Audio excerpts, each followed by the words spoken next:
channel. I'm Andy O'Reilly. There's Dave Cackley. And, yesterday I was a little let down that you didn't notice something. I'm sorry. Well, you ought to be, because this is. I pride myself on observation. Oh, you pride yourself, all right. Pride myself on it. See, some of us pay to go to Pride things to be a sponsor, whereas others just march right down the street, and that's cool. No, that's Yeah, pride is pride. I love it. But I have a shirt on, and you didn't notice. Did you wear that yesterday? Yes, I did. Oh yeah, I did notice. See what it says? That's nice. Yeah. Read that out loud. Very cool. Her fight is my fight. Yes, Team Jill. Is. Team Jill, now, right there. Who is Jill? Well, I'm going to tell you. I assume it's a breast cancer thing. Double negative breast cancer, whatever that is. Have you ever heard of that? No, I haven't. Obviously, I've been doing these breast cancer events for years now, but I've never heard of a double negative. I don't know what that is. I mean, I know what a double negative is. Right. But I don't know what, as far as cancer goes. I'm looking what it up that means exactly. Google must be listening to us because it came up first in the search. All I had to type in was double negative. Oh my goodness. They know. Triple negative cancer. Well, I didn't want triple negative. I wanted. Okay. Anyway, so it's got to be bad. Anytime you hear double negative, I'm thinking, ooh, not good. Jill is the former clerk up in Holton, just up the road from us here. Jill also works with an amazing group of gals up there in Holton, and they put on Holton Days and Holton's Fun Fest and all this other kind of stuff. They are amazing group of community leaders and activists, if you will, to make life a little better in Holton, right? Okay. So Sunday they had a soiree for her up at the VFW up the street, and we got there right when it started, and dude, it was packed. I mean, nice. Right from the green flag. I walked in, I peeked around the corner, and it was like this. So cool. I assume this was a money-raising event for her and medical expenses. No, where Jill paid everybody to come and see her. Of course, it was a money-raising event. Oh, look, okay. You know what? That was a layup of a question. You could have just agreed instead of making me feel like an idiot. It was a money-raising event. No, Dave. No, maybe it was money laundering. This is all to cover up some big. What a horse's ass. And I said we went to the benefit for her on Sunday. And then you asked if it was a money-raising event. No, I'm sorry. I missed where you said we went to a benefit for. Okay. All right. Well, apparently you, like everybody else, just doesn't listen to me, which is fine. I have to learn to accept that. No, anyway, back to the story. Mobbed, right? So it was almost like one of those things, like a wedding, where you take a peek in the door and realize that they won't remember that you were there or not. So I literally just gave my donation to help the family out, and here you go. Thanks. And slinked off. Did the Irish goodbye? That's right. I love those, man. What is it with the Irish goodbye? That's the second reference I've heard of that today. Wait, you've never heard that term before? Never. Are you kidding me? And honestly, I woke up, I checked Facebook, and there was a friend of mine talking about the Irish goodbye on Facebook. It's where you just slink off. You don't say anything to anybody. You just kind of go off. It's just kind of, usually that happens when somebody's been drinking because it's Irish. Yeah. They get drunk and they just kind of wander off. That's right. the Irish goodbye. I believe that's where it comes from. But yeah, I am very pro Irish goodbye, whether you're Irish or not. Yep. Feel free to just leave. And I do that all the time at events. And I'll say goodbye to a couple people, maybe, or I'll just be like, or I'll just look at my phone or something and pretend that I got a message, and then I just walk out the door. Right. With me, because especially when there's a lot of people, right. I would assume that would be something you would do a lot, because that would make you feel, because you aren't comfortable in those situations anyway. Honestly, so if you can just kind of get out without people noticing, I'm there to help the family. Period. If I have, and I did offer, I said, would you like me to bring the music equipment up and DJ or whatever? I'd be happy to do that. And they were already taken care of. Oh, that's good. If I have a role to play, at something like that, I'm good. But if I'm just in the crowd, I freak out. And I'm going to tell you why. And I mean this. An event like Jill's cancer benefit is about Jill, right? Mhm. They need, Right. it's all about her. And this role that I've had, this job that I do, seems to attract attention. And it's very hard for me to be in a situation that should be all about a bride and a groom, or should be all about somebody struggling with cancer or something like that. It's very hard for me to pull attention away from them. And I get feeling remarkably guilty if people are sitting around me talking when they should be focusing on what the intent of the gathering is for. I genuinely want to throw up in my mouth. I figured out just in you saying that what Yeah. one of your issues is. What What's one that? of your issues in life is, and I'm sure a psychologist has probably brought this up to you. I'm not a psychologist, but I took some classes. That's misplaced guilt. You have serious misplaced guilt. There's no reason to feel guilty about that. You're drawing attention to something that needs attention drawn to it. And some of it's going to come on you because you're a performer. So that's going to happen. Yeah. So they are being benefited through you. Okay, that's what it's about. Yeah, right.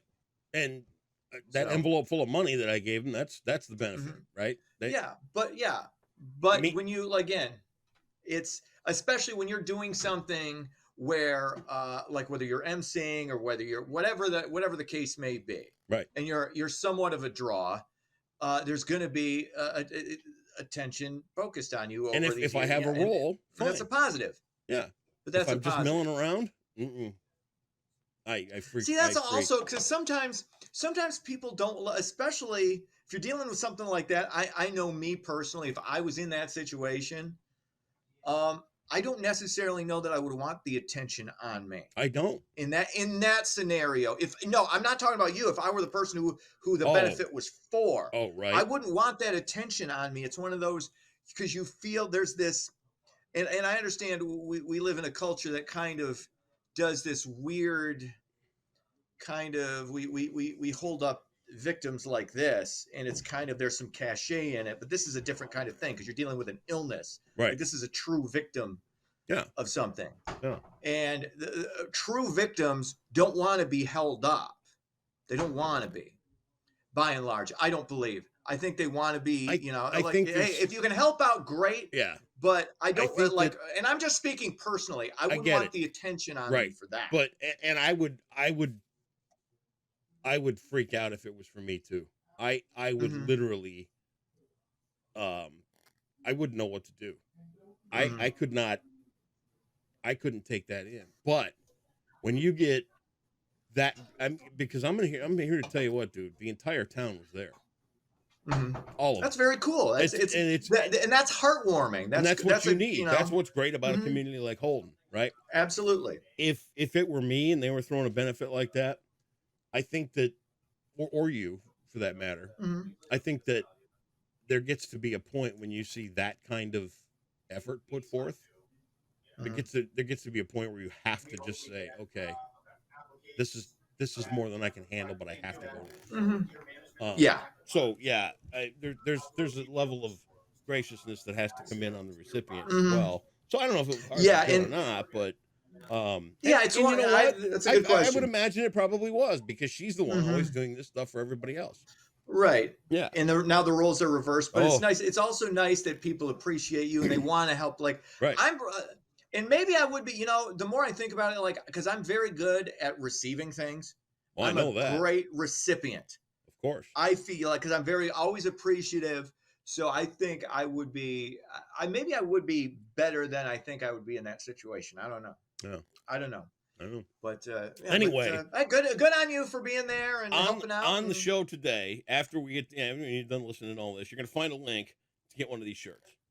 So very cool. If you would like to help Jill Caldwell out, buy yourself a "Her Fight Is My Fight" shirt, and you too can be on Team Jill. Nice, and this was great because 2 seconds before we went on the pod, you didn't know what we were going to talk about. Isn't that amazing? Boom, we were ready. How I do that? Great. Worked out perfectly. I wonder if AI can come up with something that quickly. I doubt it. Yeah. Well, hey, great. This is a perfect segue. All right, ready? Ready to get into this? Record day on Wall Street Monday. The Dow Jones Industrial Average hit 38,000 for the first time ever. The Dow closed up Thanks, 138 Biden. points to finish at 38,001. Yeah, hold that thought. The increase is primarily due to AI-fueled surge in tech stocks. Look, we're all going to be economically irrelevant eventually, but hey, we had a good run as a species. So, AI is taking over Wall Street. It's taking over everybody's jobs. It's going to be taking over all your entertainment. This is just where we are. And again, I've started realizing I'm not embracing it, but I'm like, you know what?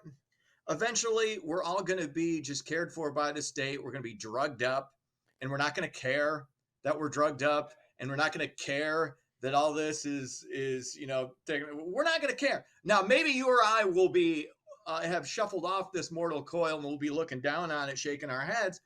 But it's just the reality, and it's one of those things. It's like you can't disinvent this stuff. You're just gonna have to. This is what's going to happen. I'm telling you that, and a buddy of mine that, let's just say,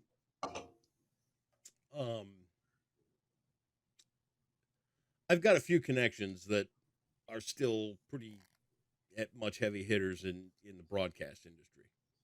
Mm-hmm. Some of them have retired from major broadcast outlets and things like that and all that. But one of my friends this morning put a thing out about AI and asking about it. And honestly, this is like AI to future content creators. It's like giving calculators to third graders. They're not going to. It is 100%. They're not going to learn what they need to know for quality content generation. They're not going to learn English. They're not going to learn math. I mean, these are examples, of course. You're right. But they're not going to have it's homogenization of everything. This is just another step down the tube. So we're not stopping. Those who can create and those who are able to still think and provoke and be thoughtful and stuff like that. Oh, keep it up.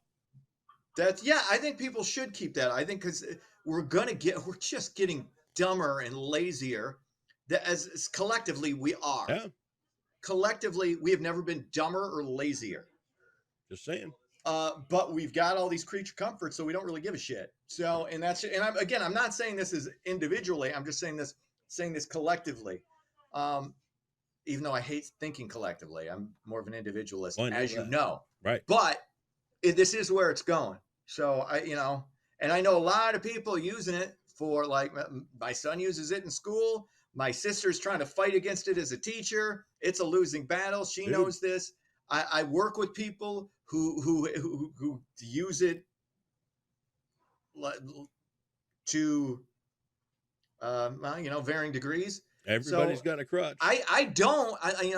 Yeah. I mean, I guess, I mean, you could even say, going through all these websites, it's not like I have to write my own news stories. I just look up news stories, go, oh, this is interesting. Boom, that's interesting. I'm not, and then I put it into my own words. I kind of I editorialize. Paraphrase. None of these stories paraphrase. None of these stories are things that I've come up with. It's just, I'm condensing it down. I spoon feed you because you don't want a whole huge, 5-minute story.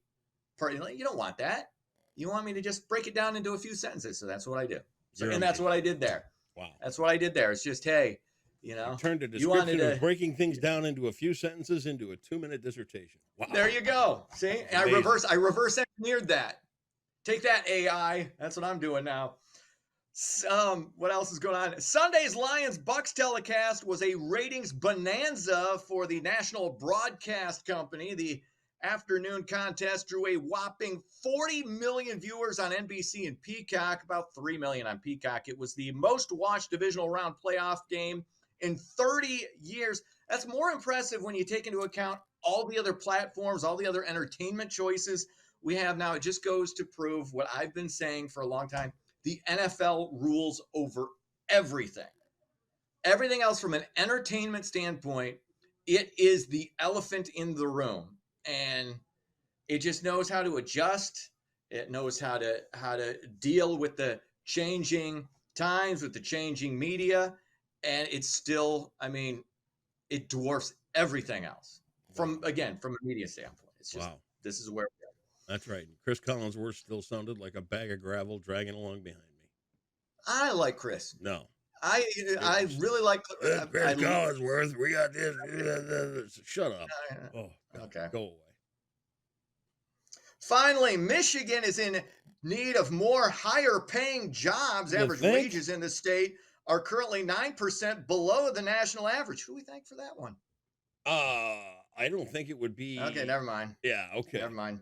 This is because you were thanking somebody at the beginning of this for Wall Street. I'll tell you who we'll thank. You got to thank somebody economics because those have worked, haven't they? Oh God.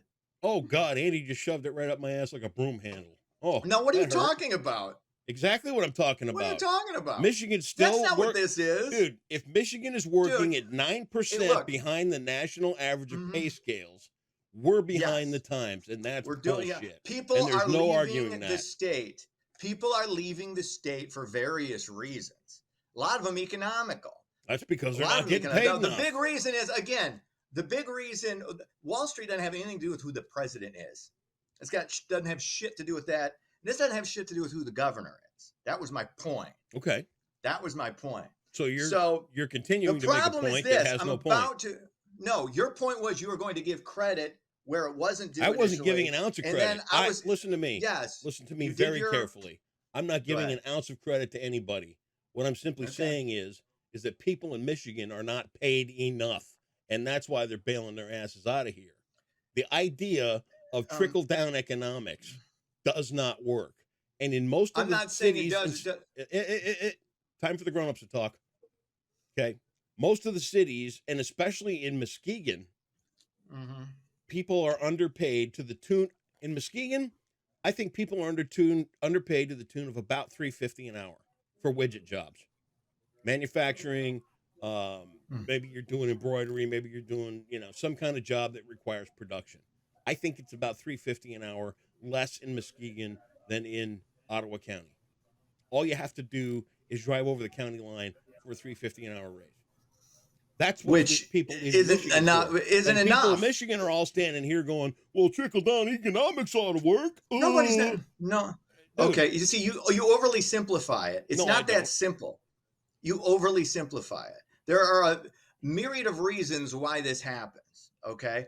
Neither you or I are educated enough to explain all of it, especially in a 20-minute podcast. All I'm saying is this. My only point was, it's not the fault of the president, whoever the president is, what's going on. No, I'm saying I wasn't shaking my finger. I said my point is it's not the fault of the president. President can't do much economically. He can cut taxes. He can raise like that doesn't really have a lot to do with what's going on Wall Street. I mean, you can make it easier for whoever. Let me try this. You can do that for you. But let me try this again. You keep. Hey, Michigan employers, pay people more. Just pay more. Pay more. It's coming out of your pocket, but I'm telling you to pay more. Hey, you're paid what your job is worth to this particular company. As sad as that is, I mean, that's just the harsh reality. Again, it's why I have 3 jobs. Okay, because none of my jobs pay enough, and that's okay. I get it. That's okay. Again, side work, side hustle. Make yourself more employable. But again, most of this isn't going to matter because AI is taking over most of these jobs anyway. And like I said at the beginning, everything's going to be phased out. We're going to be drugged up and taken care of by the state anyway. And to you, eventually, it's like a sprint to get there. I can see why you can't wait. It's not a sprint to get there. No, I am dragging my feet on this. That's why if I wanted to, I could say F it and just suckle off the government teat. Okay. I could do that. Okay. I could easily do that. And and then I would get lazy and dumb. That's what would happen to me. Okay. I would get lazy and dumb. So again, I hate to have to exercise the tough love, but I understand. It sucks. It's hard. Yeah. When you're not making what you feel like what you should be making. But costs of everything go up. I got a buddy of mine who works in the financial industry. He took a job in Milwaukee. He actually works in Michigan. All of his keep in mind, this is the financial sector.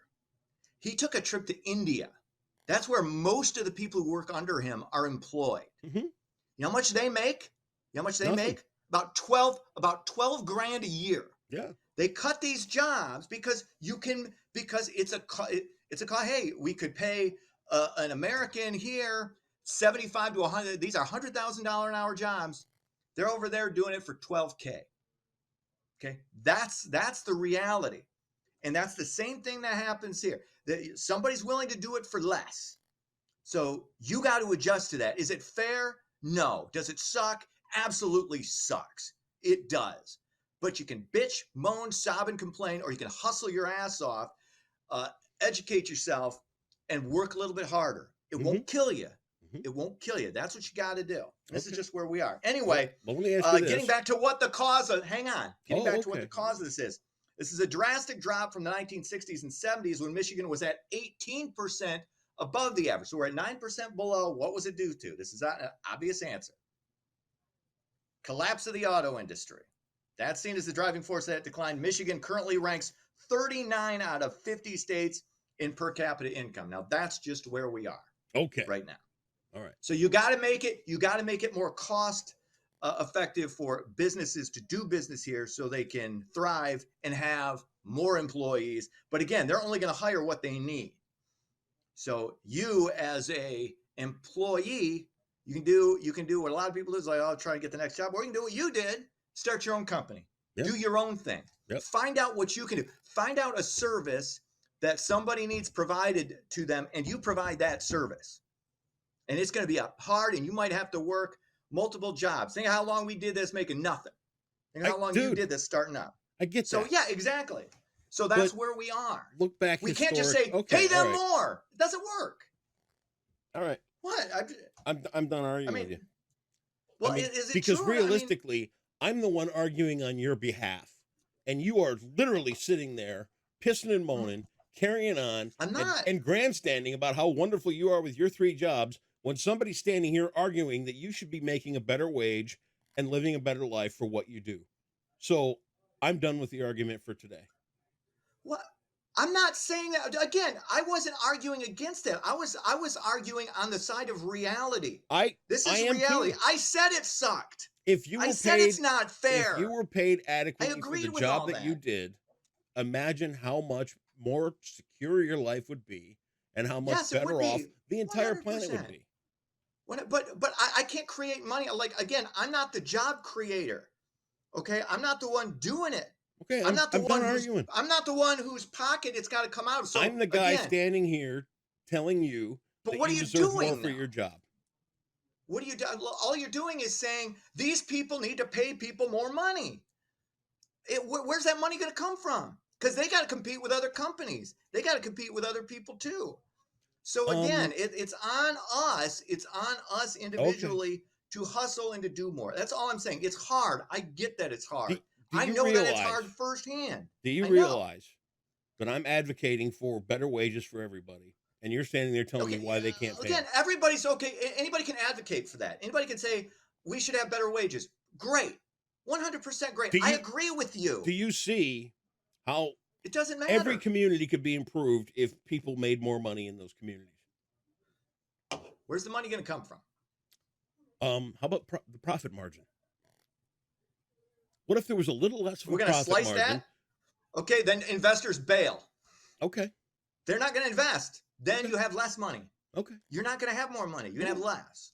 Okay. I'm just saying that's the again, I don't like it either. Okay. I don't think it's fair. Keep arguing. But it's the reality. I'm not arguing again. I'm done. You think I'm arguing against you? I'm not arguing against you. I do have sports. Then Let's talk about it. The Bucks beat the Pistons 122-113. 4-39. Lions sign Zach Ertz, 3-time Pro Bowl tight end. We'll see if he plays on Sunday against Frisco. 1 game away from the Super Bowl. We shall see. That's sports. All right. It's famous last words for $600. This is going to be a difficult one for you today. That came from out of nowhere. Didn't know where that was. Oh, my God. A Frisbee team game, or a word from Latin for last. A Frisbee team game? Yes. Oh, I can only think of one Frisbee game, but this can't be it. It would be Last. See, ultimate frisbee is the only thing that's coming to mind, and that can't be the answer. I'm going to go with ultimate frisbee because that's the only, or frisbee golf. Ultimate frisbee is the right answer. Congratulations. Are you serious? Yes, sir. Ultimate means last? Well, I don't understand. Had you taken Latin in college instead of relaxation, maybe fair you enough. would do good Fair with point. words, and maybe you could see why somebody Fair arguing point. that you could get paid more would be sensible. I don't know. I couldn't get paid more. You can argue it, but it ain't gonna make me make more money. Okay. You can argue for it, and I appreciate the advocacy on my behalf. No, you don't. But nobody's listening. Have yourself a great Tuesday. See ya.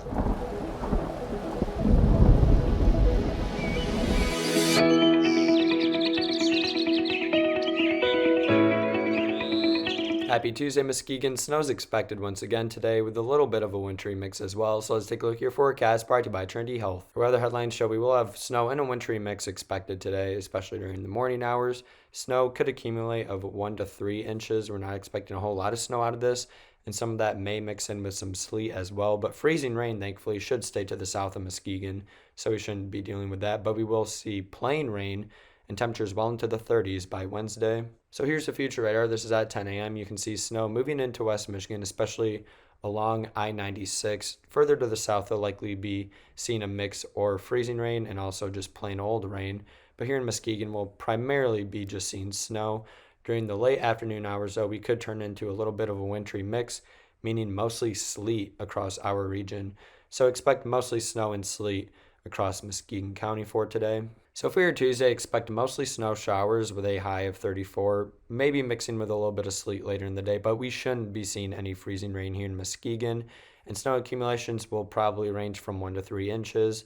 Overnight, we'll have that wintry mix continue, especially early on in the evening, with a low of 32. And then by Wednesday, things will warm up, so it may be slick Wednesday morning, but then we'll rapidly warm into the 30s Wednesday, with also some foggy conditions developing Wednesday night into Thursday as temperatures reach 40 degrees. Some of that rain will melt some of the snow out there as well, so keep that in mind. Things could get icy in some spots. And then by the time the weekend arrives, it looks dry with temperatures generally in the mid-30s. And that's your Tuesday forecast brought to you by Trinity Health on the Muskegon channel. And I'm Cole Woods Weather, and have a great day today.